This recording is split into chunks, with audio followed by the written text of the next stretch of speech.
मैं जेपीसी का सदस्य था मनवर, मैं कह रहा हूं आपसे लाइए। और आप पिछड़े मुसलमानों का भला करना चाहते हैं, मैं आपसे हाथ जोड़कर निवेदन करता हूं, विनती करता हूं, और हमारे जो मित्र उधर भी हैं, अगर आप मेरी बात से सहमत है तो समर्थन करना। समाज में छुआछूत को, बीमारी को मिटाने के लिए चलिए उठाते हैं कदम, और अगले सत्र में एक बिल लेके आइए। जितने भी हिंदुओं की कमेटियां हैं, ट्रस्ट है, बोर्ड है, उन सारे ट्रस्ट और कमेटियों में 80% आरक्षण दलित, आदिवासी और पिछड़े हिंदुओं को दीजिए। अरे बैठ जाओ, राम मंदिर का पैसा खाते हो, अरे राम मंदिर में घोटाला करते बैठो, अरे राम मंदिर का चंदा खाते हो, अरे चंदा चोरो बैठो, चंदा चोरो बैठो। आपसे सुनता हूं तो मुझे लगता है कपिल शर्मा कॉमेडी सर्कस में बोल रहा है। आप मुसलमानों का भला कर रहे हैं, आप मुसलमानों का भला कर रहे हैं। दोनों सदन में एक भी सदस्य, दोनों सदन में सिर्फ एक सदस्य गुलाम अली को छोड़ के एक भी सदस्य आपका मुसलमान नहीं है। सदियों से तुमसे प्यार है, आज भी है और कल भी रहेगा। मैंने सुना आपका गाना। श्री संजय सिंह दोनों ही कह रहे हैं एक दूसरे को। धन्यवाद मान्यवर, आपने एक अत्यंत महत्वपूर्ण बिल पे मुझे अपनी बात कहने का मौका दिया। मैं जैसे उदय प्रताप जी की चंद पंक्तियों से अपनी बात शुरू करूंगा। न मेरा है न तेरा है, ये हिंदुस्तान सबका है, नहीं समझी गई ये बात तो नुकसान सबका है। न तेरा है न मेरा है, ये हिंदुस्तान सबका है, नहीं समझी गई ये बात तो नुकसान सबका है। जो आकर मिल गई इसमें वो दिखलाई नहीं देती, जो नदियां मिल गई इसमें वो दिखलाई नहीं देती, महासागर बनाने में मगर एहसान सबका है, महासागर बनाने में मगर एहसान सबका है। मान्यवर, हम लोग बचपन से एक शब्द सुनते आए, सरकार माई बाप। सरकार माई बाप यानी कि जो सरकार होती है वो लोगों की माई बाप होती है, मां की तरह ख्याल रखती है, पिता की तरह ख्याल रखती है। लेकिन अगर कोई सरकार अपने बच्चों को उसका गला घोटने पे उतारू हो जाए तो वो फिर सरकार निष्पक्ष सरकार नहीं है, नहीं है मान्यवर। वो सौतेली मां है, वो सौतेली मां है, उसका व्यवहार सौतेला है। और आज आप जो काम कर रहे हैं इस बिल के माध्यम से, आप बाबा साहब डॉक्टर भीमराव अंबेडकर जी के द्वारा लिखे गए संविधान की हत्या कर रहे हैं।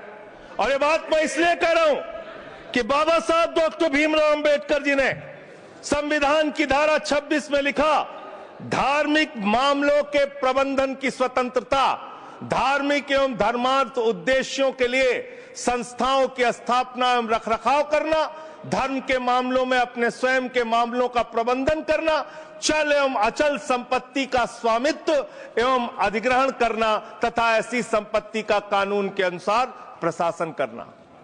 यह अधिकार आपने नहीं दिया, यह अधिकार किसी भारतीय जनता पार्टी के लोगों ने नहीं दिया, यह अधिकार बाबा साहब डॉक्टर भीमराव अंबेडकर जी के द्वारा लिखे गए भारत के संविधान ने दिया मानकर। और आप उस संवैधानिक अधिकार को छीन रहे हैं एक गैर संवैधानिक बिल लाके। क्या क्या लिखा इस कानून के अंदर आपने, किस तरीके से आपने इस संविधान की हत्या करने का काम किया। आप बड़ी बड़ी बातें कर रहे हैं, ये सरकार कह रही है कि ये कानून हम मुसलमानों के भले के लिए आ रहे हैं। जब मैं आपसे सुनता हूं तो मुझे लगता है कपिल शर्मा कॉमेडी सर्कस में बोल रहा है। आप मुसलमानों का भला कर रहे हैं, आप मुसलमानों का भला कर रहे हैं। दोनों सदन में एक भी सदस्य, दोनों सदन में सिर्फ एक सदस्य गुलाम अली को छोड़ के एक भी सदस्य आपका मुसलमान नहीं है। आप मुसलमानों का भला कर रहे हैं, आप मुसलमानों का भला कर रहे हैं। पूरी सरकार में एक मंत्री आपका मुसलमान नहीं है, आप मुसलमानों का भला कर रहे हैं। दो नेता अपने घरों में आपने बैठा दिया, मुख्तार अब्बास नकवी, शाहनवाज हुसैन, दोनों की राजनीति आपने खत्म कर दी। आप मुसलमानों का भला कर रहे हैं, आप मुसलमानों का भला कर रहे हैं, आप मुसलमानों का भला कर रहे हैं। अरे सुनना सीखो, सुनना सीखो पहले। मान्यवर, मैं इनके इस कानून में क्या क्या लिखा हुआ है, क्या क्या कहा है इन्होंने। बैठ जाए कृपया, गुलाम अली बैठ जाए। धार्मिक संपत्तियों को ये बिल कब्जा करने की नापाक कोशिश है इतनी और शांति धार्मिक है संपत्तियों को सदन में, इतनी कब्जा शांति करने के लिए। सदन में इतनी शांति है कि आराम से आप बोलोगे तो आराम सब से बोल रहा हूं सर। हाँ।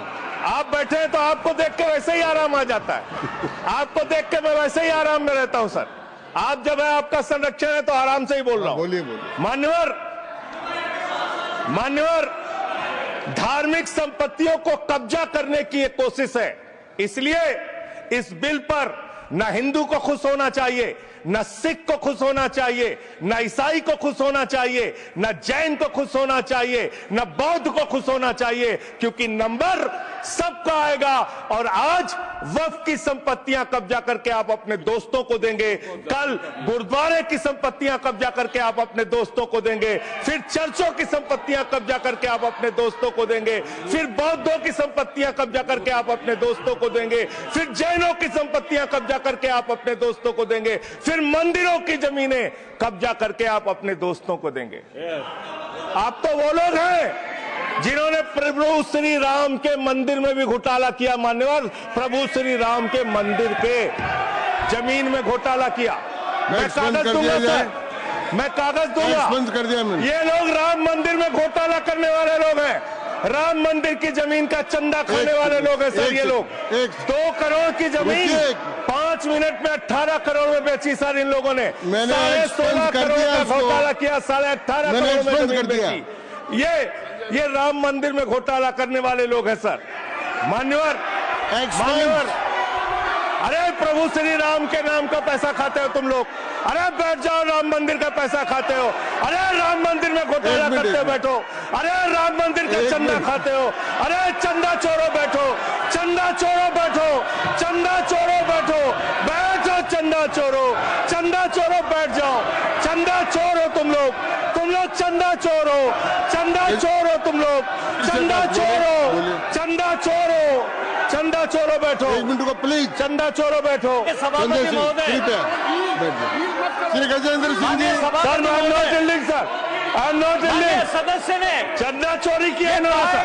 राम का पैसा खाया करने वाले प्रभु श्री राम का पैसा खाया सर इन्होंने। राम मंदिर का विषय, राम मंदिर में चंदा चोरी किया इन्होंने। बैठ जाए। चंदा चोर है सर ये लोग। इन्होंने प्रभु श्री राम का चंदा खाया। कृपया बैठ जाए। चंदा चोरी किया सर। कृपया बैठ जाए। राम मंदिर के संबंध में सर राम मंदिर के संबंध में कहे गए सभी शब्दों को मैं कार्रवाई से निकाल रहा हूं। कार्रवाई से निकाल दिए। 2 करोड़ की जमीन 18.5 करोड़ में खरीदी इन लोगों ने। 2 करोड़ की जमीन अयोध्या में 18.5 करोड़ में खरीदी। मान्यवर, मेरा टाइम बचाया जाए सर। मान्यवर, टाइम पॉज कीजिए सर, टाइम पॉज कीजिए। बैठाइए इनको। Point of order allow sir. I am not yielding sir. Point of order Bhupendra Yadav, please sit down.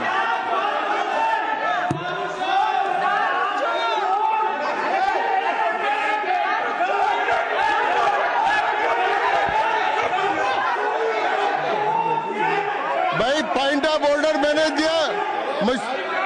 आप जाइए स्थान पर, कृपया अपने स्थान पर जाएं। मैंने व्यवस्था का प्रश्न उठाने का मौका दिया भूपेंद्र जी यादव को। आप सब लोग अपने स्थान पर जाएं। कृपया अपने स्थान पर चले जाएं। कृपया अपने स्थान पर जाएं। सबको चोर बना, कृपया बैठे। चोरी में जेल दे रहे हैं। मैंने भूपेंद्र जी, कृपया बैठ जाए।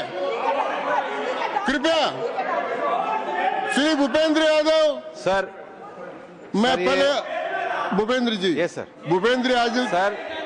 मदन जी राठौड़ कृपया बैठ जाएं। सर ये कृपया, मैंने भूपेंद्र जी यादव को व्यवस्था का प्रश्न उठाने की अनुमति दी है, लेकिन मैं पहले बता दूं कि राम मंदिर के बारे में जो कुछ इनको कहा मैंने उसको एक्सपेंस कर दिया है। वो कार्रवाई का हिस्सा नहीं है। आप बोलिए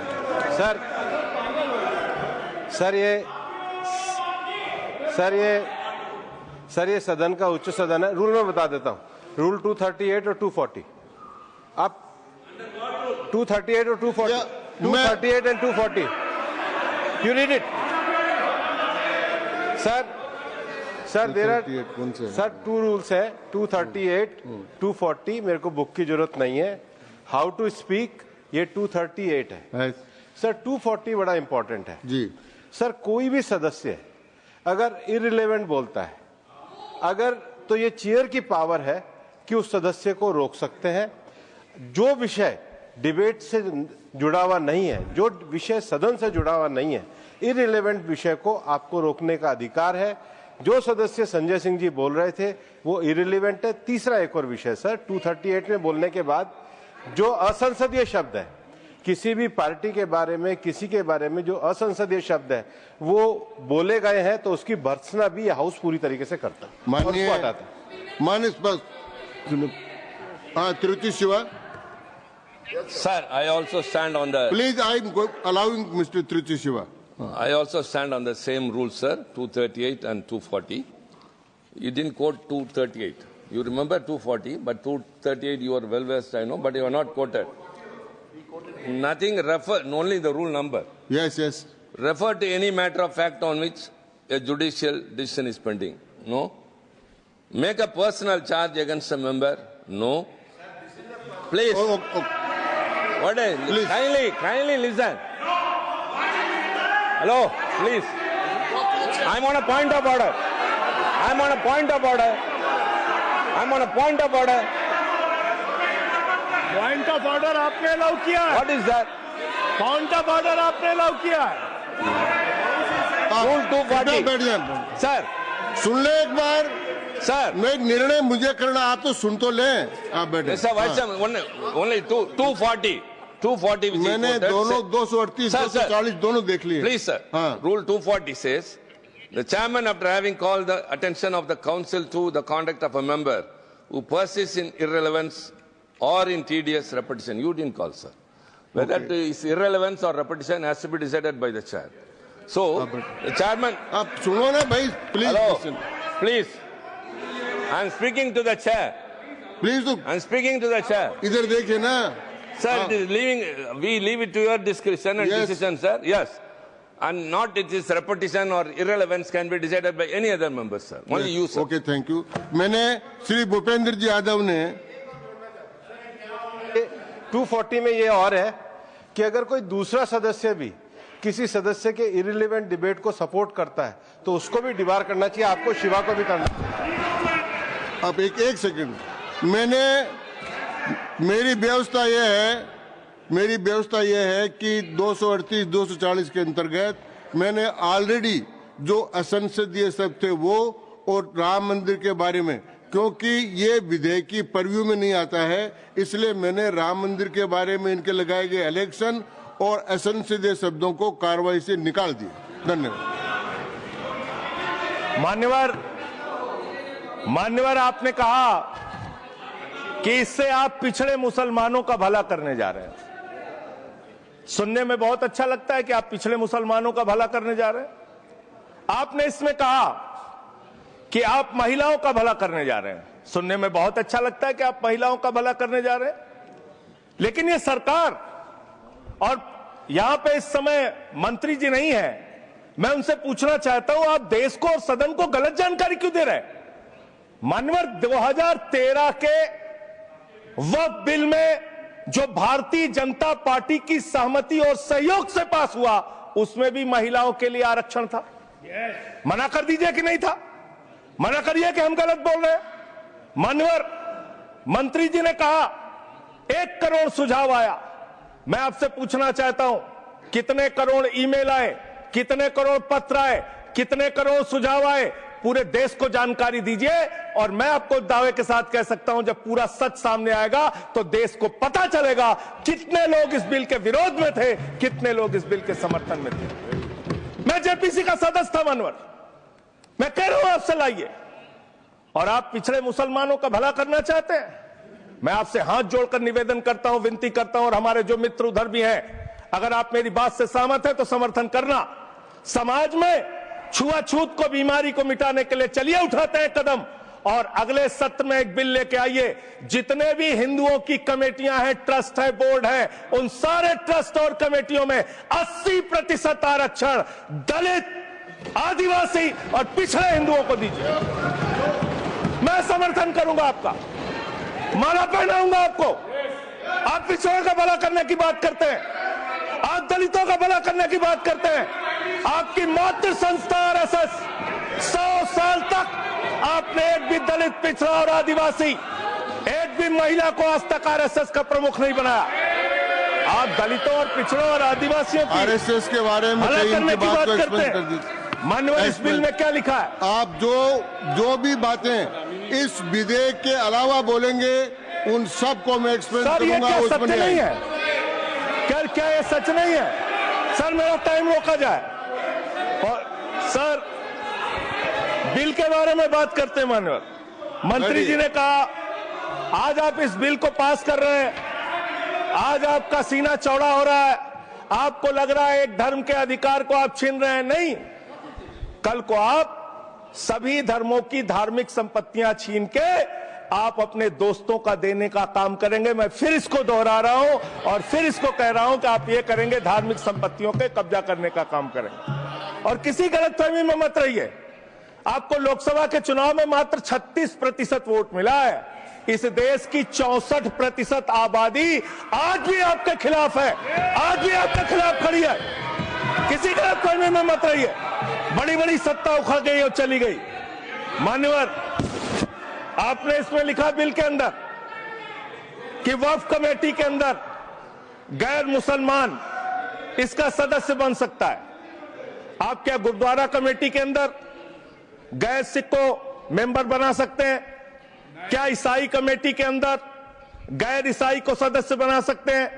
क्या बौद्धों की कमेटी के अंदर गैर बौद्ध को, क्या जैनों की कमेटी के अंदर गैर जैन को आप मेंबर बना सकते हैं? और इतना ही नहीं, क्या आप हिंदुओं के ट्रस्ट में, मंदिर के ट्रस्ट में आप क्या गैर हिंदू को मेंबर बना सकते हैं? नहीं बना सकते, नहीं बना सकते।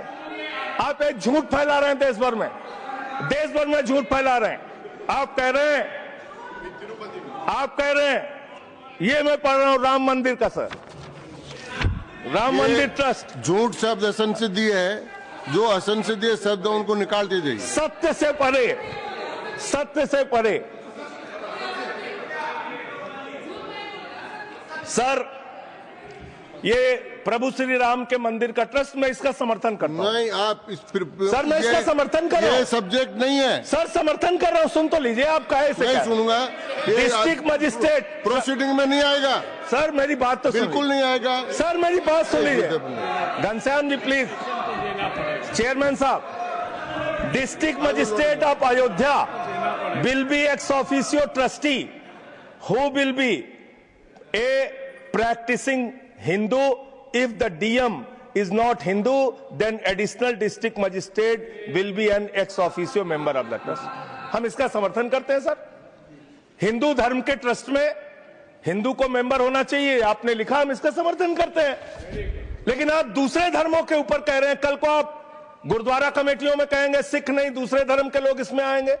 कल को आप जैन कमेटियों में घुसड़ेंगे, बौद्धों की कमेटियों में घुसड़ेंगे। ये बात गलत है, ये पूरी तरीके से गलत है।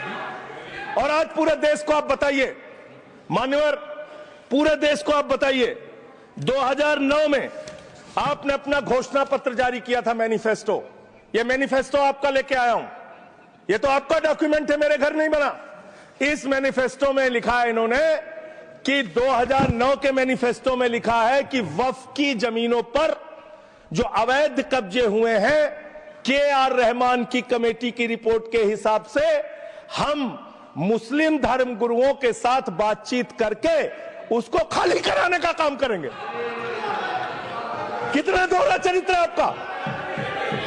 आपने कहा वक्फ की जमीनों को खाली कराने का काम करेंगे जिसपे कोई और कब्जा कर रखा है।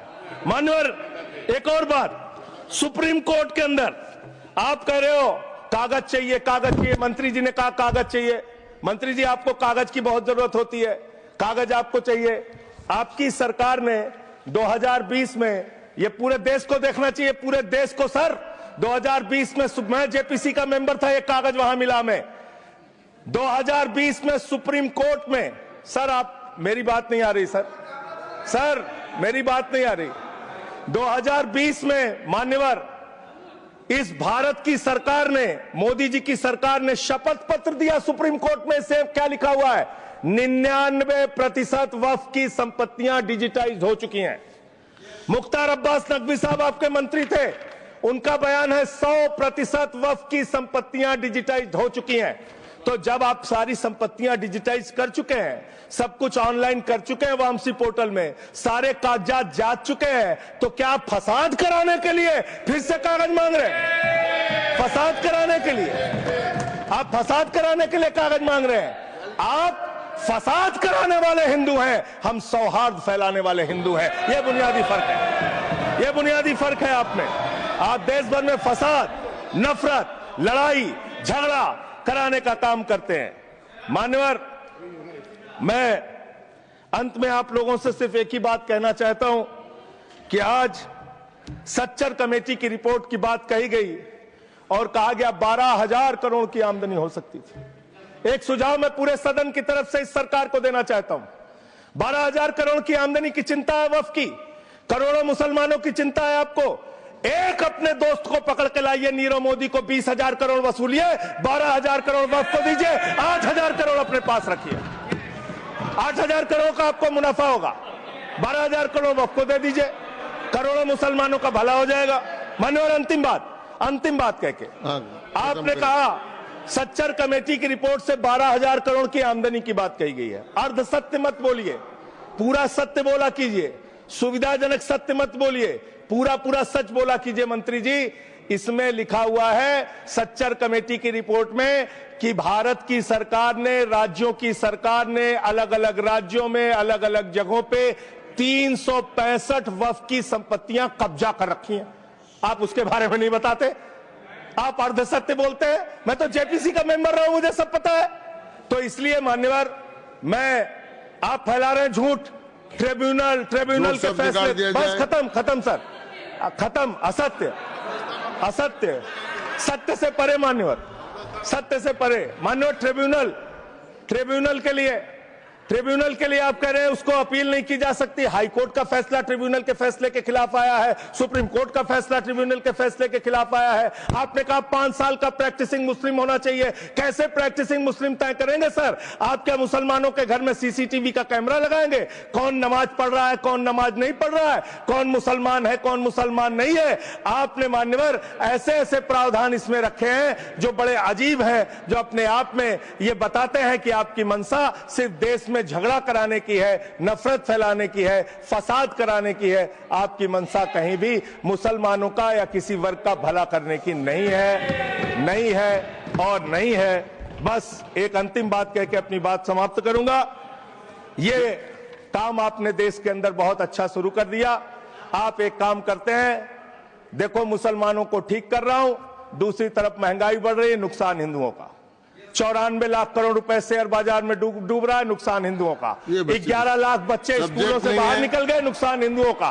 तो मुसलमानों को ठीक करने के नाम पर आप नुकसान देश के करोड़ों हिंदुओं का भी कर रहे हैं। इसलिए ये सब बातें करके देश में आप नफरत फैला के ये सब झगड़े फसाद के काम मत कीजिए। और अंत में आपसे एक ही बात कहना चाहता हूं, अभी भी वो मौका है इस बिल को, जो गैर संवैधानिक है, जो बाबा साहब के संविधान के खिलाफ है, इसको वापस लीजिए। धन्यवाद।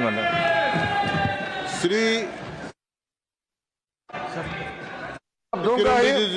संजय सिंह जी को मैं जवाब देना चाहता हूं, सबको जवाब देंगे, लेकिन समस्या ये है, माननीय मंत्री जी को हस्तक्षेप करने का अधिकार है। जब मैं when I reply to everybody please, मैं सबको जवाब दूंगा। मैं सिर्फ इतना ही कह रहा हूं कि संजय सिंह इतना तर्कहीन बात करते हैं, जवाब देने के लिए जगह भी नहीं है।